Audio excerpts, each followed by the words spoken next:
August update time for the 1225, and you might be able to hear it a little, but there's a little bit of air leaking inside there from a valve I opened. It sounds like it's pretty much done now, but it was spitting up, and it started to really pour it out just a minute ago, and finally drain out to where now you can't hear it. What actually happened was we had the engine hooked up to the air so we could operate the reverser, and he was able to get it turned so that the arms could move, and that is where we're at right now with the system. So we know now that that works, and we'll be able to get things going based on how much was leaking out of it and how difficult it was for him to turn it for a couple minutes there. There was a lot of pressure built up, being that it hadn't moved in the last couple of years.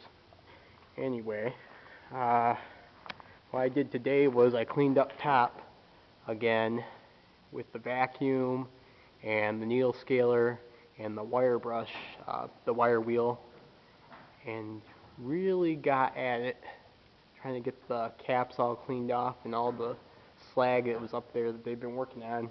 See, they've only got a little bit in here. There's a few holes. Some of them are washout plug holes. There's some holes up in here. I still need bolts. See if you get better. Yeah, see right there. There's some that need it. And after that, I primered that really quickly just a few minutes ago. Got that done because now it's 6 o'clock and I want to go home. Kevin already left. He told me to lock up, so I cleaned up and I got that paint out, and I didn't want the Boilermakers messing up my work, so yeah, they got a little bit more dirt here by the valve opening here, and this one here seems fine, but because it's not as dirty. But yeah, that's what I'm dealing with here, trying to keep it clean and primered all up so the macro epoxy can go on. He bought 2 cans of macro epoxy, so I think that once the Boilermakers are done this next week, he's gonna have all the volunteers just primer what's left, and then they're gonna go at with the macro epoxy, get the whole shell done.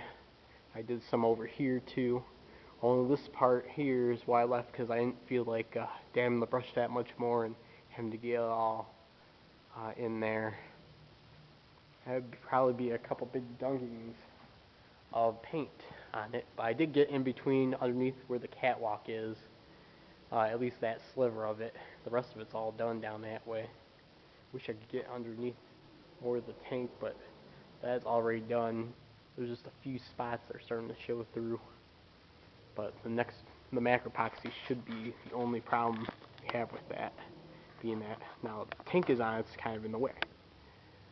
They got the dynamos up there, and yeah, that's a big accomplishment. They had the locomotive rolled out last week, and the excavator lifted up the dynamos onto there, and not just the dynamos, but I think you can see that round thing on top there.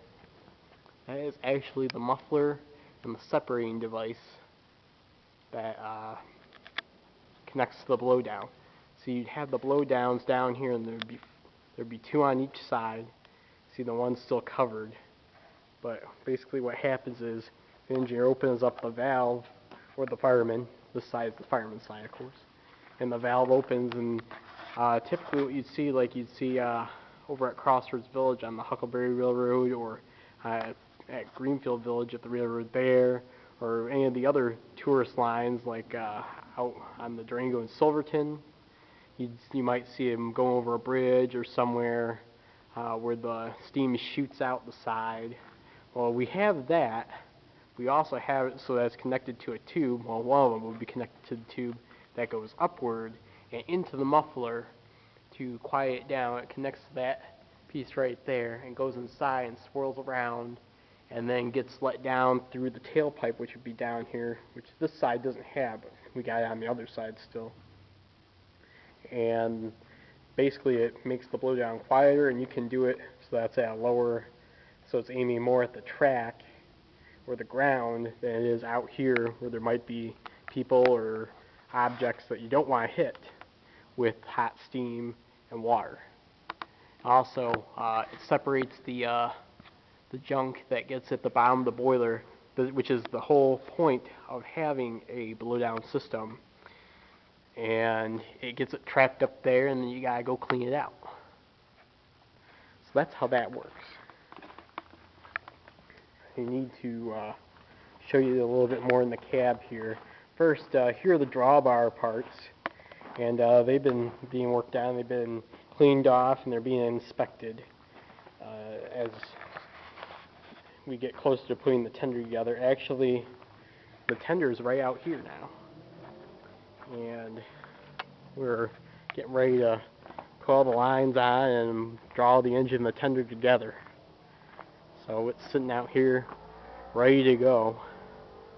Although I should get inside there and clean out the tank of any more rust, get it painted, but we're in kind of a hurry right now. So over on the other side here we have the open car. It still needs to be inspected, so it wasn't on the train last time, unfortunately.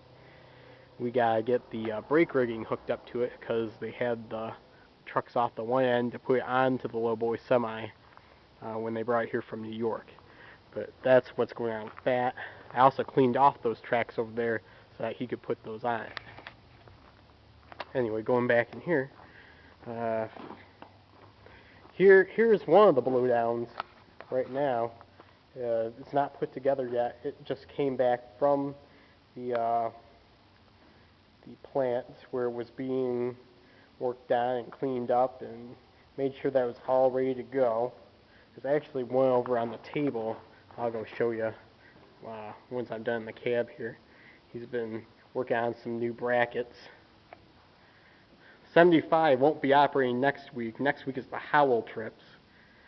So there'll be train rides in Howell with the diesel for the Melon Festival.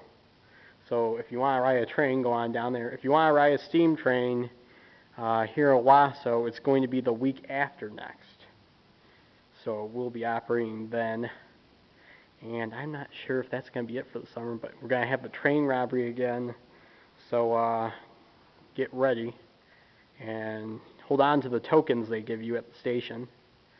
But yeah, I think this fall it's going to go back to Ashley, Indiana, and have its annual done.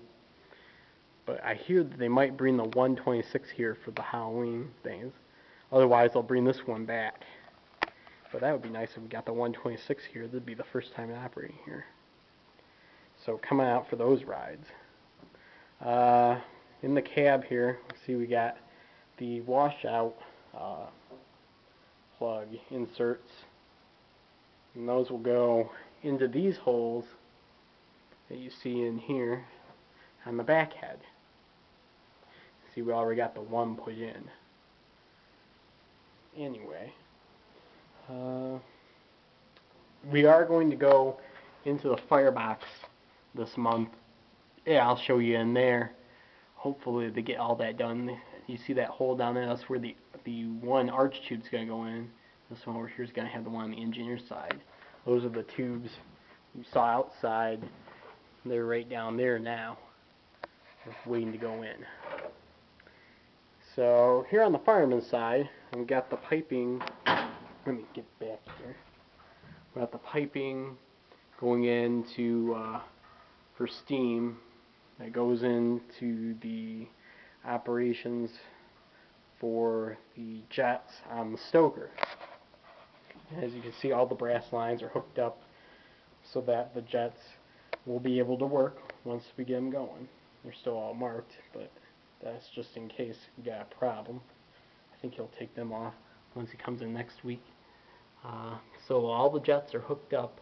Yeah, you can't see it from there, and you can't see it in there because I didn't bring a light, but we'll show it when we go in next time. Still hasn't got the other dial, the other gauge for the stoker hooked on yet, but we do got the wire glass for the fireman's side and the engineer's side already put in.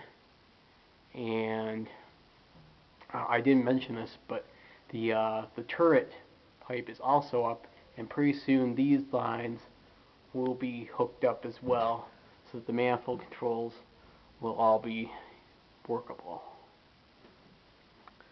And over on the engineer side, I mentioned that the reverser now was tested just an hour ago or so, and we're still trying to get some of the lines hooked up behind the brake stand that go to the other appliances. Like I said last time, we got the sander and the bell in here all ready to go, and they still got to drill a hole for the cylinder cocks. Well, maybe they don't have to drill a hole. I think that might go through the wall here on the other side. Anyway, oh, this handle here is new. This is actually the engineer's side blowdown lever, and it's not connected, so it's really loose. But that's on the other side there. We also got the coal sprinkler put in. I think this is a hookup so that you can keep the dust down in the tender. You just spray it with this. I think that's how it works. Not sure if it's steam or water. I would think it would be steam, because if it was a water hose, then you might get your coal too wet. I'm not quite sure. It's not connected at the bottom yet either. But yeah, it hides in this tube here and awaits for the spraying of the coal. And she's still got the shield down that goes over here. Still trying to run the lines. But we do have the alarm whistle in. This is the whistle that's for when the wire gets too low, like it gets too close to the crown sheet, that might expose it and might start melting. That allows steam to flow through the tube that's just above the crown sheet and blow this warning whistle to tell you to start putting water into the boiler again. Otherwise, you're going to have to either let the fire down or the boiler might explode. And it's also got the valve here that you can open to test the whistle, just to make sure that it works. So that's in there. That's another safety feature that we got on here. That's pretty close to ready to go. All we really had to do was put the chime in there, because the tube we kept in. You've seen that last year in the video I did when all the sheets were out. That was the only thing sticking down from the top of the crown sheet. Got the wiring out here. Gotta be working on the lights, and it still needs to be painted.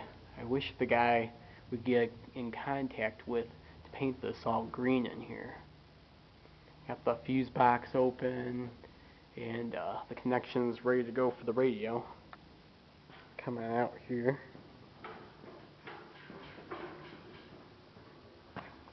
They're gonna be getting the stoker back together too for the part. You see the parts over there, more stuff for that, including the screw being cleaned off and inspected. You got a electrical connection here that was put on, and then we got the conduit across for the gangway light. You got the fireman's side light already in there, but the engineer's side is not hooked up yet. The light is actually right here, and that's to mark the walkway, especially at night, so that you can get on safely. Still got a couple of the brake pads off here that still need to get put on another one of the brackets for the railing. So as you can see, the turret is up there. That's that big pipe hanging off the end, and the other part goes that way. And look at that. Here's some more of the lines that need to be put up. These ones are the water and steam lines, I believe. The smaller ones are for the air. Anyway, you can see the turret pipe up there now. You can see the bars going in from the cab towards it. They need to be hooked up still. So it's getting together.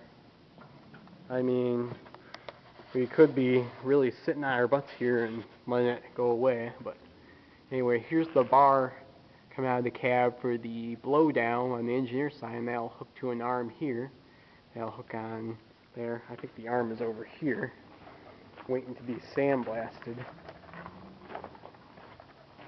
Yeah, so this is the arm here, and this one will have it so that that arm connects to there, and then the valve end will go there. And now I'll go show you the blowdown itself,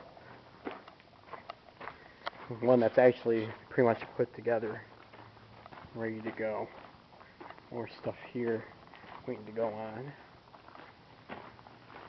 Here's the blowdown, although this one is actually in the fireman's side, so that's the difference. See, this would connect there in the bottom, and this thing opens the valve. Actually, this is the engineer's side. I'm sorry, but this one, I forgot the arm goes up here. And what that does is it moves it, and it opens this valve like so. Here, let me see in there. There's the valve opening, and this is open, as I point out, and then this is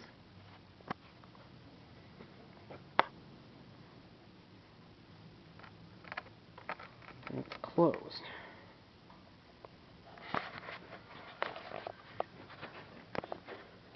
See, like that. Now open. You can see where it's coming toward you, and closed again. So that allows the steam to go out and up the pipe, and either out the side or up the pipe into the muffler and get spinned out, and then drop through the tailpipe, which would be this thing here in front of the trailing truck. So that's that. We're still putting more washout plugs in up top there, up by the throttle and the steam dome. We got a couple up there already, and we got the one underneath the boiler on too, behind the tank. And in the front here, I polished the belt last time, and that was so when we rolled it out, I didn't want all that gunk on it. But he's like, I can't believe you did that.